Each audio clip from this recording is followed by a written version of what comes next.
전에 여러분들에게 불러드렸던 노래 가운데 나는 반딧불이라고 하는 노래가 있습니다. 혹 기억나십니까? 이 노래를 부른 황가람 씨가 유키즈라고 하는 프로에 나왔습니다. 이 황가람 씨가 어떻게 대중의 인기를 누리게 되었는지 그 이유를 굳이 말하라고 한다면 노래의 가사처럼 처음에는 자기가 그렇게 빛나는 별인 줄 알았는데 알고 보니까 자기가 이 벌레 같은 그런 인생을 살고 있었다고 합니다. 그런데 이제 자기도 빛나게 되었다는 거죠. 왜 가수 황가람 씨가 자신의 인생을 이 벌레와 같은 그런 인생이라고 이야기를 했을까? 그의 인생 스토리를 듣게 되었습니다. 자신이 학창 시절 때 교회에서 찬양팀을 섬겼다고 합니다. 그렇게 노래를 부르다가 어느 날 가수가 되고 싶은 꿈이 생겼습니다. 그래서 막노동을 하며 200만 원의 돈을 모았습니다. 그리고 서울 홍대 놀이터 옆에서 버스킹을 하며 가수의 꿈을 키워 나갔습니다. 그런데 이 삶이 넉넉지 않았습니다. 그룹 피노키오의 보컬로 300대 1의 경쟁을 뚫고 당당히 합격을 합니다. 그런데 3개월 뒤에 코로나가 터지면서 완전히 밑바닥 인생을 살게 되었다고 하죠. 그날 이후로 무려 147일 동안 노숙자 생활을 하게 됐는데 내가 이러다 죽을 수도 있겠구나, 정말 다 포기하고 싶은 그런 마음이 들었다고 합니다. 온 세상이 자기를 향해 하지 말라고 하는데 내가 붙들고 있는 건 아닌지 마음 가운데 그런 절망이 생겼다는 거죠. 그러다가 우연이 아니겠지만 나는 반딧불이라고 하는 이 노래의 원곡자를 만나게 되었는데 이 노래가 바로 자기 인생을 말하는 것 같아서 정말 영혼을 갈아넣는 마음으로 불렀더니 지금의 자리까지 오게 되었다고. 이 노래의 가사가 혹 기억나십니까? 나는 내가 빛나는 별인 줄 알았어요. 한 번도 의심한 적 없었죠. 몰랐어요. 난 내가 벌레라는 것을. 그래도 괜찮아. 난 눈부시니까. 하늘에서 떨어진 별인 줄 알았어요. 소원을 들어주는 작은 별. 몰랐어요. 난 내가 개똥벌레라는 것을. 그래도 괜찮아. 난 빛날 테니까. 진행자 유재석 씨의 요청으로 그 당시 홍대 놀이터에서 노숙 생활을 하던 그 자신에게 한마디 해주고 싶은 말이 있다면 뭔지를 한번 해보라고. 그랬더니 이렇게 말을 하는 겁니다. 너무 오래 걸리지만 한 번에 다 하려고 하지 말고 더 열심히 했으면 좋겠다. 포기하지 않고 끝까지 포기하지 않고 더 열심히 하라고. 그렇게 말해주고 싶다는 겁니다. 가수 황가람 씨는 자신의 인생에 찾아온 어려움을 피하지 않고 그가 순응하며 최선을 다했더니 지금의 위치에 올라서게 됐다고 합니다. 인생에는 반드시 선택의 길이 있습니다. 내가 계획해서 가는 길도 있지만 믿고 순종하여 기도하면 반드시 이루게 될 축복의 길이 있음을 믿으시기 바랍니다.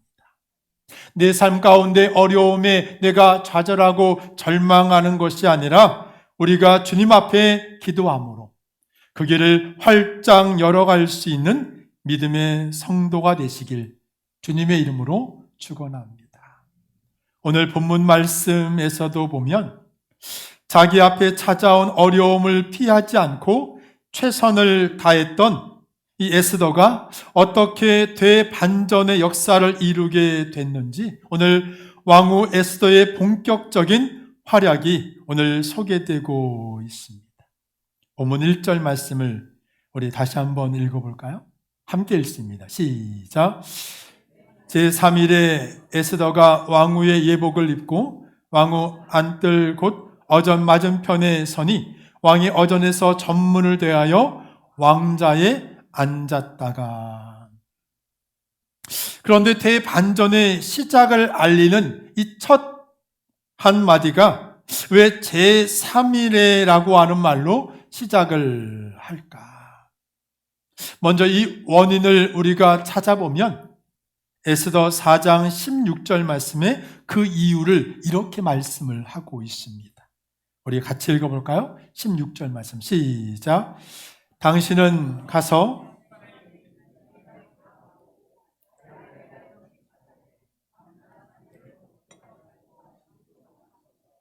나도 나의 시녀와 더불어 이렇게 금식한 후에 규례를 어기고 왕에게 나아가리니 죽으면 죽으리이다 하니라. 밤낮 3일을 먹지도 말고 마시지도 마셔서 나도 나의 시녀와 더불어 금식하며 기도하며 나아가겠다는 거죠. 이 3일이라고 하는 이것이 원인이 되었다는 것입니다. 그리고 오늘 5장의 말씀에서 그 결과를 우리에게 말씀해 주고 있다는 거죠. 하나님께서 어떻게 일하셨는지, 어떻게 응답하셨는지, 에스더가 왕 앞에 나아가는 결단을 했을 때 내가 가지고 있는 것을 의지하는 것이 아니라 이 3일의 금식과 기도로 하나님 앞에 의뢰하며 나아간 결과 하나님께서 어떻게 역사하셨는지를 우리에게 말씀해 주고 있다는 거죠. 그래서 기도했음을 가리키는 이 3일이라고 하는 이 단어가 얼마나 중요한지를 우리가 이해하기를 원합니다.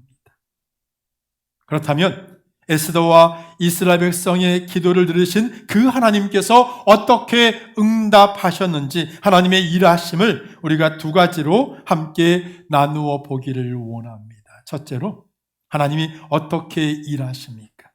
그에게 순탄한 환경을 열어주시더라는 거죠. 본문 1절과 2절 말씀을 우리 다시 한번 읽어볼까요? 1절과 2절 말씀 함께 읽습니다. 시작. 제3일에 에스더가 왕후의 예복을 입고 왕궁 안뜰 곧 어전 맞은편에 서는 왕이 어전에서 전문을 대하여 왕자에 앉았다가 왕후 에스더가 뜰에 선 것을 본즉 매우 사랑스러움으로 손에 잡았던 금귀를 그에게 내미니 에스더가 가까이 가서 금귀 끝을 만진지라. 지금 하나님의 일하심이 어떻게 펼쳐집니까? 에스더는 왕이 부르지도 않았는데 왕 앞에 나아갔습니다. 왕이 금기를 내밀어 에스더를 수용해주면 에스더는 사는 것이지만 수용해주지 않으면 목숨을 담보로 한 상황이라는 거예요. 그 당시에 왕이 부르지 않았는데 왕 앞에 서는 것은 죽음을 각오한 일입니다. 그런데 다행히 왕이 어떡합니까? 이 에스더를 수용해 줬어요. 아니, 수용해 주는 정도가 아니라 예상을 뛰어넘는 호의를 베풀어 주십니다. 본문 3절 말씀 보십시오. 우리 같이 읽어볼까요? 시작. 왕이 이르되 왕후 에스더여 그대의 소원이 무엇이며 요구가 무엇이냐? 나라의 절반이라도 그대에게 주겠노라 하니. 이게 기도의 능력이라고 믿습니다. 어떤 의미에서는 지금의 상황이 초긴장의 상황입니다. 어떤 원칙을 가지고 행동하는 것이 아니라 변덕스러운 마음으로 자기가 하고 싶은 대로 하는 이 왕의 특성을 알고 있었기 때문에 왕의 컨디션이 어떤지, 왕의 상태가 어떤지를 한시도 긴장의 끈을 놓을 수 없는 그런 상황이라는 거지. 이런 초긴장의 상황 가운데 예기치 못한 이 왕의 호의를 받았으니 얼마나 당황스럽겠습니까? 그런데 이런 호의가 어떻게 가능했을까? 이 질문에 대한 답을 우리가 알아보려면 본문 2절 말씀을 우리가 다시 한번 읽어보기를 원합니다. 2절 말씀 함께 읽어볼까요? 시작. 왕후 에스더가 뜰에 선 것을 본즉 매우 사랑스러움으로 손에 잡았던 금귀를 그에게 내미니 에스더가 가까이 가서 금귀 끝을 만진지라. 이 에스더 5장의 실마리는 바로 여기에 있습니다. 무슨 말입니까?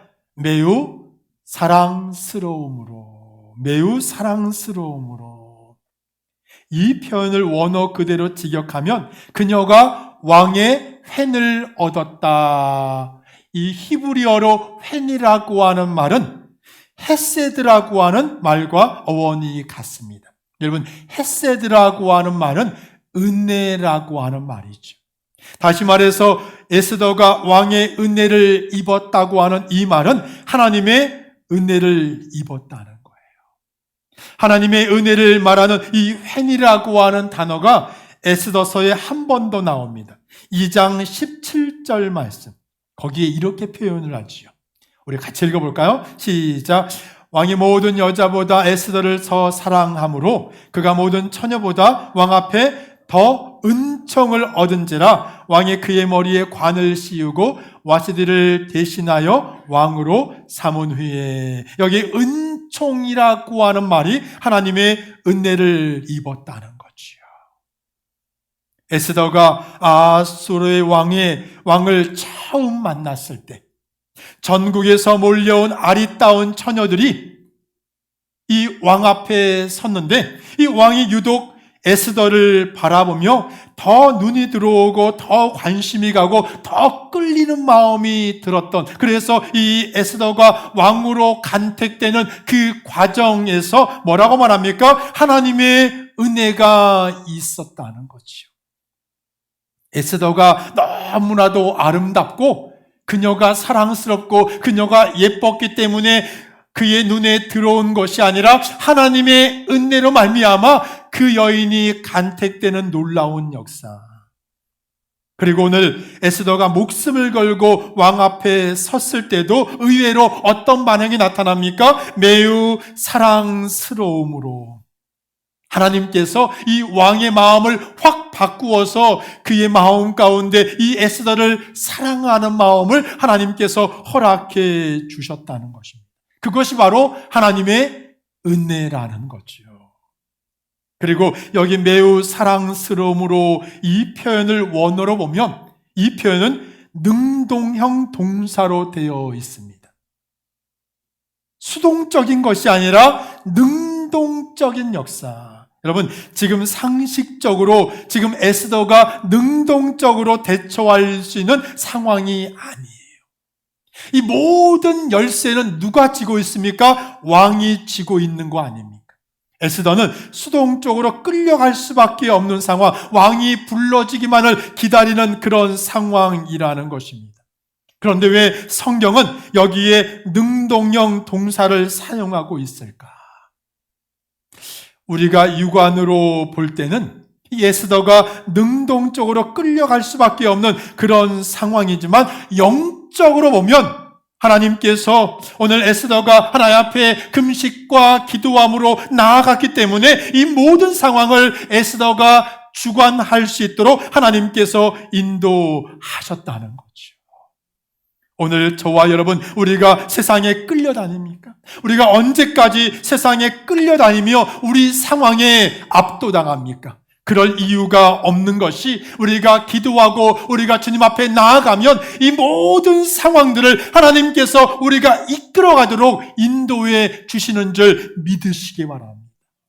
세상에 끌려가는 자가 아니라 세상을 이끌어갈 수 있는 하나님의 자녀가 되시길 주님의 이름으로 축원합니다. 그것이 바로 하나님 자녀의 모습이라는 거죠. 미국의 신학자 토레이 목사님이 이런 말을 했습니다. 바쁘다고 기도를 못하면 기도를 안 한 만큼 손해를 본다. 야, 이 말이 진실이라면 여러분들 손해 안 보시는 여러분들이 되시길 바랍니다. 기도하라는 소리예요. 내가 오늘부터 손해를 어떻게 안 보지? 내가 남의 것을 빼앗고 훔치고 내가 어떻게 하든지 내가 얻으려고 노력해야지. 그게 아니라 우리가 기도하면 하나님께서 내 삶의 모든 것을 주관하신다는 거예요. 이끌어 가신다는. 그래서 내가 손해보는 것이 아니라 내가 이익을 보게 하시고 내가 유익을 얻게 하시고 나로 축복의 삶을 허락해 주신다고 믿습니다. 로마 황제였던 콘스탄티누스는 자신이 사용하는 그 화폐에 이전의 황제들은 서 있는 모습의 화상을 그렸다면 자신은 하나님 앞에 기도하는 무릎 꿇고 있는 모습을 그 화폐에 그려 넣었다고 합니다. 그리고 이렇게 말합니다. 이것이 내가 승리한 비결이다. 그 황제는 전쟁에 나아가기 전에 먼저 하나님께 무릎 꿇어 기도하며 나아갔다고 합니다. 그래서 모든 전쟁을 승리로 이끌었다는 거죠. 영국의 시인 윌리엄 쿠퍼는 이렇게 말합니다. 기도를 포기하는 자는 전쟁에서 승리를 포기하는 군인과 같다. 기도를 포기하는 사람은 사업장에서 성공을 포기하는 사업가와 같다. 그렇습니다. 인생에서 가장 중요한 것, 가장 영향력 있는 게 뭐냐면 하나님 앞에 우리가 무릎으로 주님 앞에 나아가는 거라고 믿습니다. 그러면 하나님께서 내 삶을 주도적으로 하나님께서 이끌어 가신다는 거죠. 겉으로 보기에는 내가 능동적이고 하나님이 수동적으로 보이지만 겉으로 보기에는 내가 칼자를 쥐고 있는 것 같지만 아닙니다. 하나님께서 이끌어 가시고 하나님께서 역사하신다고 믿습니다. 그래서 내 삶에 어려움이 오고 내 삶에 문제가 오고 내 삶에 앞이 꽉 막힌 것처럼 그런 환난이 내게 찾아왔을 때 그 환경과 상황을 우리가 뚫어갈 수 있는, 이 환경을 바꿀 수 있는 하나님을 의지할 수 있는 기도의 자리로 나아가는 저와 여러분이 되시길 주님의 이름으로 축원합니다. 그래서 순탄한 환경을 만들어가는 하나님의 자녀가 꼭 되시길 주님의 이름으로 축원합니다. 둘째로 하나님이 어떻게 일하시는가? 문제를 헤쳐나갈 지혜를 주시더라는 거죠. 하나님께서 평탄케 해주시는 은혜를 우리가 입게 되면 주변의 사람들은 야, 정말 예수 믿으니까 저런 복을 받는구나. 예수 믿으니까 저런 축복을 받는구나. 우리가 그렇게 인정받는 것 정말 중요합니다. 그런데 그게 전부가 아니라는 거예요. 아무리 환경이 잘 열려도 우리 내면에 지혜가 없다면, 우리 내면에 하나님이 주시는 지혜가 없다면 아무 소용이 없는 것입니다. 주어진 환경을 헤쳐나갈 수 있는 그런 이 에스더의 지혜를 닮을 수 있는 저와 여러분이 되시길 주님의 이름으로 축원합니다. 금식과 기도로 무장한 에스더가 이 어려운 상황을 그가 맞닥뜨렸을 때 그가 흥분하지 않고 그것을 지혜로 대처하더라는 거죠. 오늘 왕이 갑작스러운 호의를 베풉니다. 이렇게 말합니다. 그대의 소원이 무엇이며 요구가 무엇이냐? 나라의 절반이라도 그대에게 주겠노라. 야, 대박 아닙니까? 이런 놀라운 호의를 베풀었을 때 아마 대부분의 사람 같으면 그 상황에 긴장되어서 아마 이렇게 말했을 것입니다. 왕이시여, 저 하만이라고 하는 작자가 우리 민족을 말살하려고 합니다. 원수를 갚아주세요. 복수해주세요. 아마 그렇게 말했을 것입니다. 그런데 오늘 에스더는 아주 냉철하고 지혜롭게 이 상황을 어떻게 풀어가냐면 본문 4절 말씀 보십시오. 오늘 에스더가 뭐라고 말합니까? 함께 봉독해 볼까요? 시작.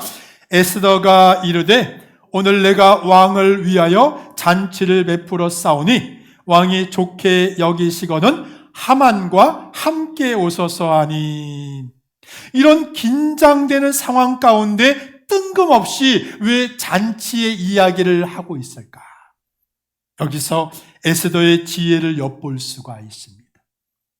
에스더서 1장에 보면 이 아하수에로 왕은 이 잔치를 너무 좋아했어요. 얼마나 좋아했냐면 무려 180일 동안 잔치를 열어도 너무나도 아쉬워서 다시 7일 동안 잔치를 열 정도로 잔치의 광이었습니다.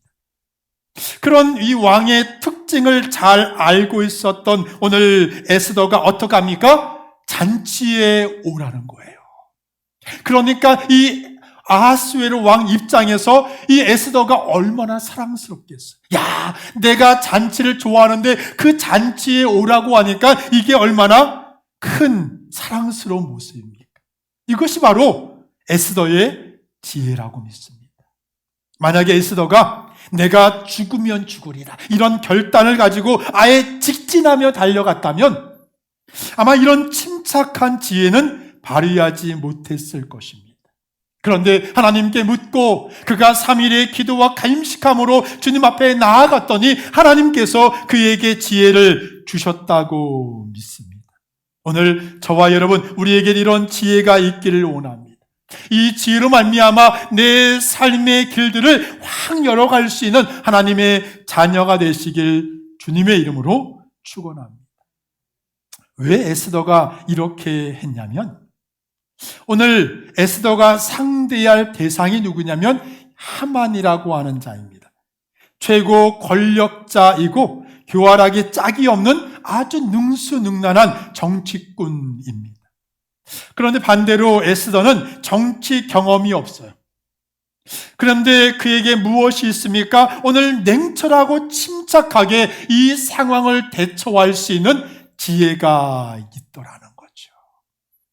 그 지혜를 얻은 비결이 뭘까? 야고보서 1장 5절은 이렇게 말합니다. 우리 같이 읽어볼까요? 시작. 너희 중에 누구든지 지혜가 부족하거든 모든 사람에게 후히 주시고 꾸짖지 아니하시는 하나님께 구하라. 그리하면 주시리라. 내 앞에 문제가 있을 때 그 문제를 놓고 주님 앞에 기도하십시오. 하나님께서 그 기도에 역사해 주실 줄로 믿습니다. 이것이 기도의 능력이라는 거죠. 이것을 에스더가 알고 있었다는 것입니다. 미국의 위대한 대통령 중에 미국 16대 대통령 에브라함 링컨이 이런 말을 했습니다. 나는 어려울 때마다 무릎을 꿇고 기도한다. 나는 충분한 지혜가 없지만 기도하고 나면 특별한 지혜가 떠오르곤 한다. 이 에브라함 링컨은 자신의 대통령실 직무실에 그 옆에 기도실을 늘 두었다고 합니다. 그리고 어려움을 만날 때마다 그 기도실에서 기도했다는 거죠. 저와 여러분, 우리도 무릎으로 주 앞에 나아가길 원합니다. 내 삶의 길을 열어갈 하나님의 놀라운 지혜를 구하기 위해서 주님 앞에 온전히 설 수 있는 믿음의 성도가 되시길 주님의 이름으로 축원합니다. 누가복음에 보면 예수님의 어린 시절에 대한 이야기가 나옵니다. 누가복음 2장 40절 말씀 볼까요? 우리 함께 읽습니다. 시작. 아기가 자라며 강하여지고 지혜가 충만하여 하나님의 은혜가 그 위에 있더라. 이 한 구절로 예수님의 성장의 모습을 우리에게 말씀해 주고 있는데 그가 어떻게 성장했는가 두 가지를 말합니다. 아이가 자라며 강하여지고 그 육신의 성장, 그리고 지혜가 충만하여 그의 영적인 성장이 지혜가 충만했다. 다시 말해서 우리 예수님은 균형이 딱 잡힌 그런 성장의 모습을 가지고 있었다는 거죠. 그런데 이것이 어떻게 가능했는가 이렇게 말합니다. 하나님의 은혜가 그 위에 있었기 때문이라는 거죠. 그렇습니다. 주의 은혜가 충만하면 우리의 자녀들이, 우리의 삶이 주 안에서 우리의 육신과 함께 우리의 영혼이 지혜를 얻을 줄로 믿습니다. 이것이 하나님이 주신 지혜예요. 세상의 지혜가 아니라 하나님이 우리에게 주신 이 놀라운 지혜를 우리에게 공급하시는데 그 지혜를 우리가 어떻게 누릴 수 있는가? 예수님의 사역에서 우리가 찾을 수가 있어요. 예수님은 고비고비마다 어려울 때마다 그 지혜가 필요할 때마다 무엇을 하셨냐면 기도하셨다고 말합니다. 마태복음 4장 1절과 2절 말씀 보면 이렇게 말씀을 하고 있죠. 우리 같이 읽어볼까요? 시작. 그때 예수께서 성령에게 이끌려 마귀에게 시험을 받으러 광야로 가사 40일을 밤낮으로 금식하신 후에 줄이신지라. 그때가 어느 때냐면 이제 공생애를 시작할 때, 그때 40일을 주님께서 뭐 하셨다고 말합니까? 기도하셨다는 거예요. 주의 거룩한 일을 감당하기 위해서 주님도 기도하셨다는 거예요. 근데 우리는 어때요? 우린 기도 안 해. 주님도 기도하셨는데, 기도할 필요도 없는 주님께서도 기도하셨는데 우리는 기도 안 해. 우리 주님께서 기도함으로 마귀를 이기시고 공생의 사역을 감당하셨어요. 누가복음 6장 12절에 보면 이때 예수께서 기도하시러 산으로 가사 밤이 새도록 하나님께 기도하시고, 이때가 언제입니까? 그 다음 절에 보면 이렇게 말합니다. 밝음에 그 제자들을 부르사 그 중에서 12를 택하여 사도라 칭하셨으니, 12 제자를 택하기 위해서 이 중요한 사역을 앞두고 주님께서 기도하셨다. 한 마리가 달려있을 때 우리는 아이 내 일을 맡길 사도를, 제자를 뽑는 일에 주님께서 기도하시고 하셨다는 거예요. 그렇게 기도하고 뽑았는데 그 12 중에 실패한 자가 있었잖아요. 가룟 유다가 실패한 자. 주님도 그렇게 기도하시고 실패한 자가 있었는데 우리는 무슨 빽이 있는지 모르겠어요. 대단한 빽을 갖고 계신 것 같아요. 누가복음 22장에 보면 십자가를 앞에 두고 주님께서 기도하셨어요. 이르시되 아버지여, 만일 아버지의 뜻이거든 이 잔을 내게서 옮기시옵소서. 그러나 나의 원대로 마옵시고 아버지의 원대로 되기를 원하나이다 하시니, 천사가 하늘로부터 예수께 나타나 힘을 더하더라. 예수께서 힘쓰고 애써 더욱 간절히 기도하시니 땀이 땅에 떨어지는 핏방울 같이 되더라. 주님께서 얼마나 간절하게 기도하셨는지 성경은 이렇게 말합니다. 예수께서 힘쓰고 애써 더욱 간절히. 주님께서 힘써 기도했다, 간절히 기도했다, 그렇게 하면 될 것을 뭐라고 말합니까? 힘쓰고 애쓰고 더욱 간절히 기도했다. 우리에게도 이런 기도의 삶이 있기를 원합니다. 그러면 하나님께서 우리에게 지혜의 길을 열어주실 줄로 믿습니다. 이 세상은 참으로 어둠의 세상이에요. 우리가 조금만 한눈을 파면 사탄이 우는 사자와 같이 우리에게 달려들 것입니다. 그래서 우리가 깨어 기도해야 합니다. 하나님의 은혜를 구하고 하나님의 지혜가 필요한 때라고 믿습니다. 랄프 에먼슨이라고 하는 시인이 이런 시를 썼어요. 무엇이 성공인가? 무엇이 성공인가? 이렇게 말합니다. 세상을 조금이라도 살기 좋은 곳으로 만들어 놓고 떠나는 것. 자신이 한때 이곳에 살았으므로 해서 단 한 사람의 인생이라도 행복해지는 것. 이것이 진정한 성공이다. 단 한 사람의 인생이라도 행복해지는 것. 단 한 사람이라도 내가 행복하게 할 수 있다면 이것이 성공한 인생이라는 거죠.